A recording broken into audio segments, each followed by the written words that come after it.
Nakalaban ko yung tumalo kay Grandmaster Wesley So ng 2 beses sa kakatapos lang po na St. Louis Rapid and Blitz 2025. 2-0 si Wesley sa Blitz event. Grabe yun. Napakalakas po ni Gregory Oparin pagdating sa Blitz kasi kahit yung ibang malalakas sa player, inubos niya.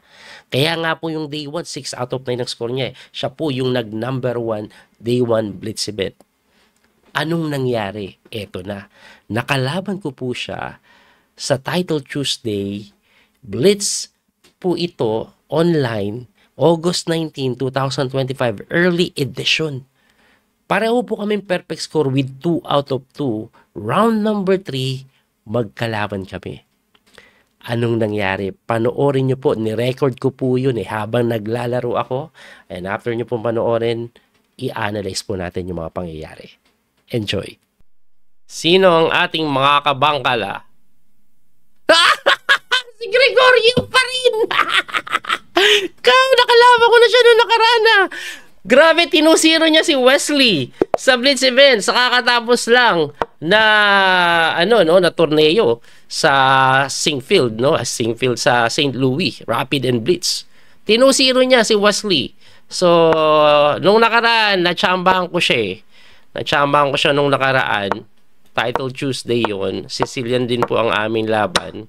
Ayan, ganito din po ang aming laro. Ay, mauulit ata yung laban namin. Ayan na naman, Ayan na naman, Nangyari na to nung nakaraan. Malamang inaral niya na to. Inaral niya na siguro to ngayon. No? Siguro inaral niya to. Pero dito ko siya tinalo nung nakaraan. Natsambahan ko siya dito. Let's see, guys. Uy, iba yan, Dito tayo. Threat. May threat din akong capture doon. Develop ng kabayo. Of course. Pwede na akong mag-capture doon actually. Oy, kakasling siya. Bago pa siya mag-castling, checkin na natin. Okay? Kakasling siya Okay, and then castlingan natin. So, hindi siya nakakastling. That's the best part. Though, I'm down by pawn. Yun ang mabigat. Di ba ako kumain dito? At ako pwedeng kumapture doon. Anong pwede kong tira? Ito? Wala. Mahirapan ako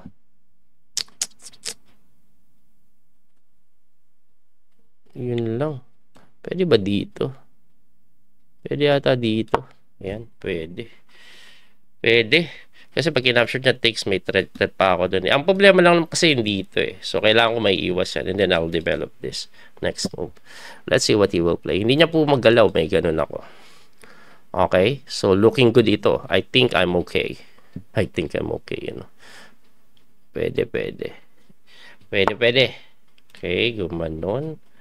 Hahamunin niya. Itatakbo lang natin. Sige, develop tayo. Knight F6 ang gagawin niyan. Takbo lang tayo dito. Alright. And I think I'm threatening this in case na gumanon. Okay? So, we're looking good, guys. Looking good. Ito po threat ko Ayan. Ayan ang sinasabi ko.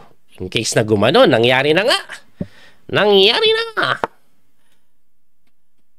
Huwag ka muna magpalit-palit, sir. Huwag matigas ang ulo. Relax lang, Daniel. Relax lang. Okay, looking good yan. Mukhang makakasila tayo, guys. Nakakaramdam ako ng paninilat. Paninilat no? Nakakaramdam tayo ng paninilat. 2-0 niya si Wesley. Pag natsambahan natin to, pusang gala. Parang ang galing. Sa Blitz niya 2-0 si Wesley. Sa Singfield Cup, kakatapos lang. May chance tayo dito, guys. Kasi next move po, kainin ko to pagkaalis ng win Ayan persado ka ngayon mabuksan. Yes, nabuksan na. Pag-isipan na natin kung titikman muna natin o hindi muna. Siguro, check muna, Wag. Teka lang Check. Pag-isipan lang natin ito mabuti, guys. Sige, check.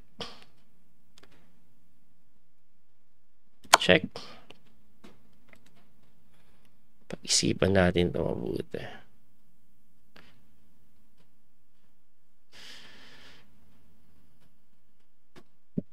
Saan siya pupunta? Magka-quality up ako, yung king niya nasa gitna pa eh. Alright. So, napilitan na siya, kainin na natin yan. Aha. Ano pa? Develop lang. Ayan, bilisan na lang natin. So, I think the best approach is to move fast. Okay. So, pero dito, develop lang tayo. Huwag natin pahirapan yung sarili natin. Right? Maybe I can exchange now. Lamang naman ako. Quality up na. Okay. Okay. Bibilisan lang natin.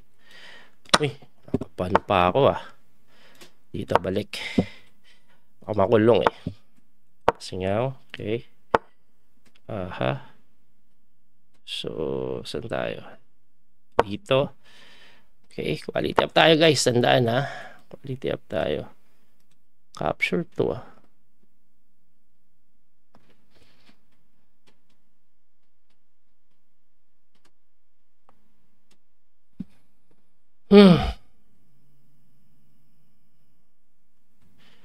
Dito nga.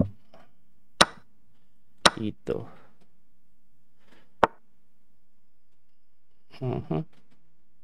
Dito. Dito. Mahirap pa.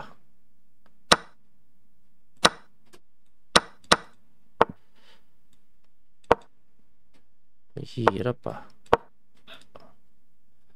Putik. Mahirap na. Mahirap na. Mahirap pa.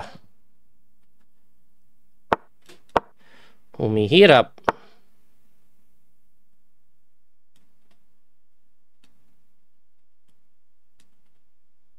Paano kaya ito? Okay. GG4 siya. Okay. Isa natin. 40 seconds. 40 seconds on the clock. Konti bilis din yan. Siya na siyang. Oops. Sige.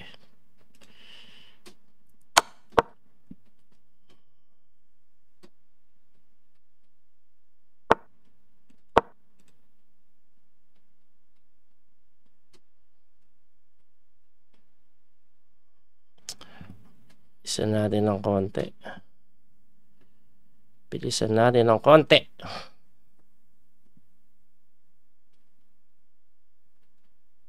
Ito threat natin eh. Nanginginig ako ah. Saan ko na?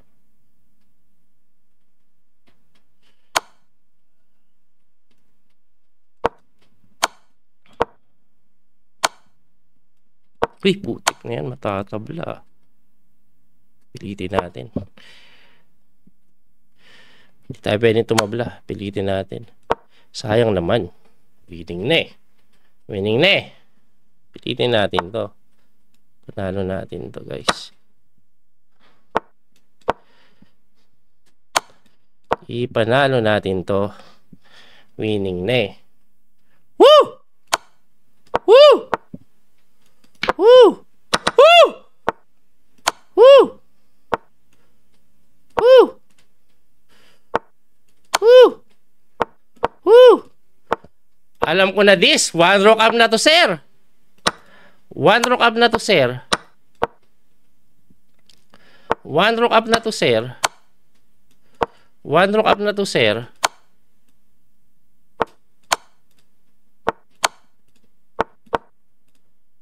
One rock up na to, sir. Alam ko na this. Alam ko na this. Alam ko na this. Para wala ka ng kalaban-laban. Kahit... Woo!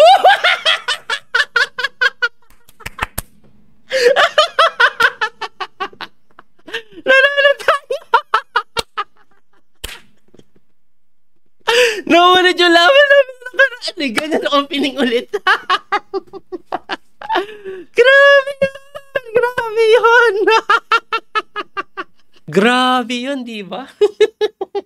Actually, nanginginig po ako during the game sa sobrang excitement ko. I know I'm winning. Kaya lang medyo yung excitement ko, hindi ko mapigilan kasi content to eh. Bali 3 beses ko na po siya nakalaban. 1-1 ang score namin, natsambahan ko siya one time, tinalo niya ako ng isa, tapos eto nanalo po ako at ang ginawa niya, blinak niya na ako. Pagka-click ko sa name niya, naka-block na ako eh. Ayan, oh, makikita niyo po diyan, oh. Ayan, you've been blocked by this member.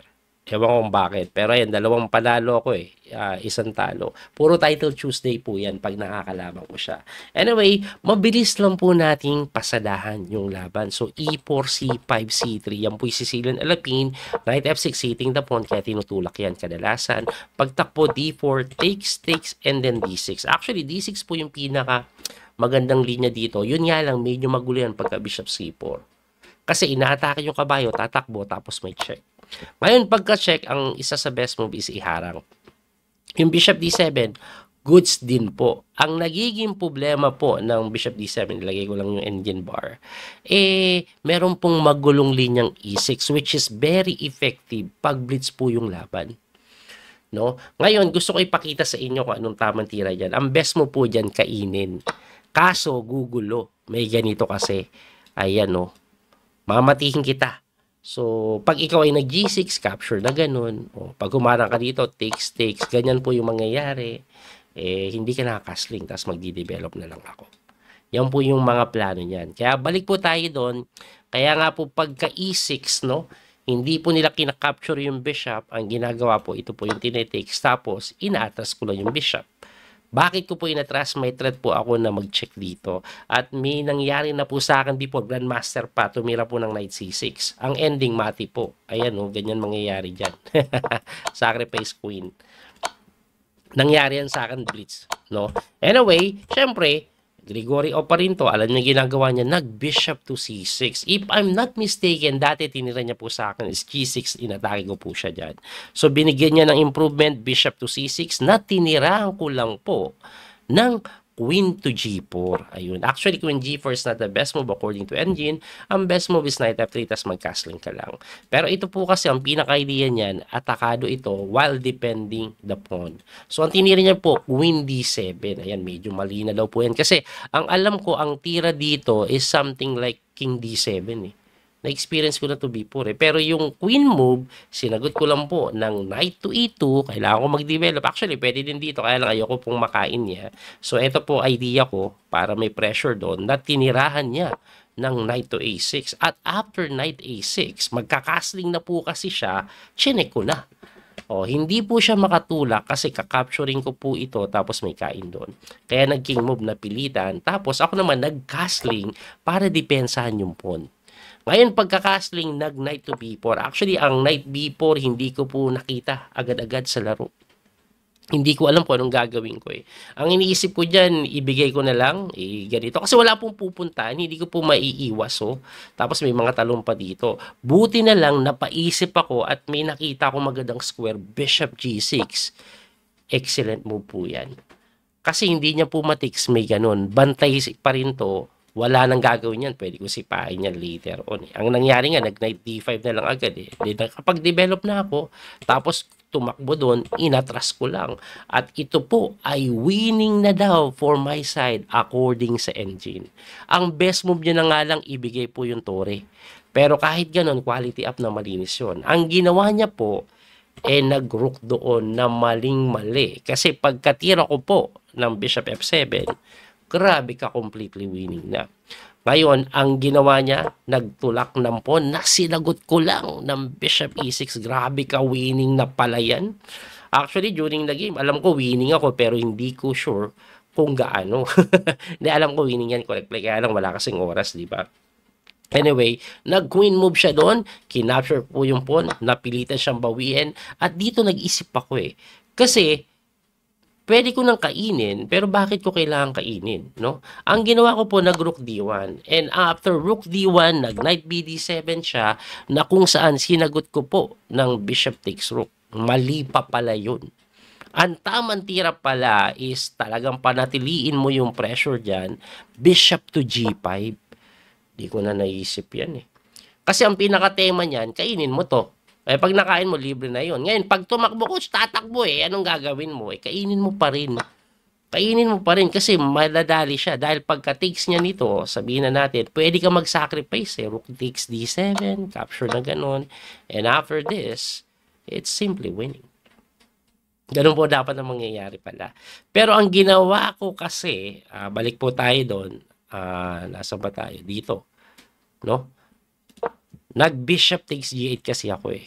Though winning pa rin yan, medyo pinahirapan ko pa yung sarili ko. Ayan, winning pa rin kasi quality up, pero medyo humirap pa. Kasi ako, sabi ko, wala na akong oras, ayoko na mag-isip. I mean, blitz kasi ito. Pag ganyan kasing blitz, mas magandang isimplify mo na lang endgame mo. Winning pa rin naman eh. Ayan o. Yun nga lang, kahit winning, unti-unti ako nagkakamali. Ayan o, medyo winning pa rin. Pero, aba, humihirap na. At siya nga po ay naka-equalize pa halos. Lamang pa rin ako. Pero hindi na madali. Kaso, tingnan nyo ginawa ko. Gumanon ako. Kumapsure siya. Takes. Ganyan. Gumanon. Bumaba ako. Pagkababa, gumanon, na hindi niya kinapture yan, lamang pa nga pala siya. Musang gala, buti na lang. Kinabahan din siya, hindi niya kinapture eh. Natakot siya ma-endgame, no? 2 pass pawn. No, yun ang pinaka-best move niya, kainin niya. Equal lang po pag kinapture. Siguro, gusto niya din manalo, kaya ginano niya. E di nakaganito ako. Ngayon, pag tinakes niya po kasi ito ngayon, ibang usapan na yan. Dahil may rook ako dito, hitting the bishop, may capture check, at baka ganunin ko yan. Tingin ko, winning na yun pag kinapture niya. Kaya gumanon. Pagka ganon, nag-A3 ako. And after A3, rook C4, dito hindi ako makatira. 51 seconds on the clock, hindi ko alam yung gagawin ko. Nag-G4 na lang ako. Actually, ayoko ng G4 dahil sa tiradang ganito. Pero siya din, nakaramdam siguro ng taranta. Nag-King C5, na sinagot ko ng H4. Pagkatira ko niyan, nagtulak ng pawn. Gusto manalo sa kabilang side. Kining moban ko lang. Grabe pala to. Winning pa pala siya dito. Hindi naman equal lang. Nagbago isip ng engine. Equal lang pala. Pero tumira siya doon, nagtulak ako ng pawn, chumek, gumanon, tumulak ng pawn, doon ako nagtaka eh. Kasi dapat ito pass pawn eh, no? Pero ang ganda kasi ng nakita kong tira dito, guys, F5.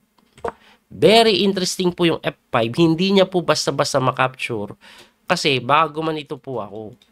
Ayun, di ba? Yun po ang gagawin ko. Pero ang ginawa niya kasi, chumek, tumakbo lang ako. Chumek, takbo na naman. Chumek, tatabla. Pero hindi ako tatabla. Pipilitin ko yan. Ayan, oh. Check. Ayun, winning ng bigla. Kasi ito, madali na. Alam ko na this. Kasi may pass pawn na quality ako. At dahil dyan, napanalo ko yung laban. Grabe! Kinabahan pa talaga ako dun. Lamang na pala ako. Munti ko pa palang mapatalo, mapatabla yun. No? Buti na lang, nagkakamali din siya, kinabahan din siya. Grabe. At eto, sinimplihan ko na lang po. Dahil, wala na, panalo na eh. Pinalit ko na yung tore para sure ball na wala ng counterplay. Anyway, grabe yun. So, dahil po sa panalo ko na yan, 3 out of 3 ako sa Title Tuesday. Eto matindi. Yung round 4 and 5, may nakalaban akong sobrang sikat. Kung hindi nyo kilala yun, hindi kayo chess player talaga. Abangan nyo po yun. Gagawa natin ng video kung anong nangyari. Ni-record ko din yun, i-upload ko. Pero nakakatuwa lang kasi nung live streaming ko lang nung nakaraan, nung si Gregory Oparin, nung tinalo si Messi, nagjojoke ako, tinalo siya ng tinalo ko. Tapos na-champahan ko na naman. May waga talaga yung chess, no? Yabang ko na naman, no? Wala akong magawa eh. May pagyayabang bigla eh. Anyway, hanggang dito na lang po. Abangan niyo po yung mga susunod natin na video. Hanggang sa muling pagkikita. God bless po. Thank you po sa support. Don't forget to like and share, follow and subscribe. Bye-bye. That little mouse, 'cause I'm an albatross.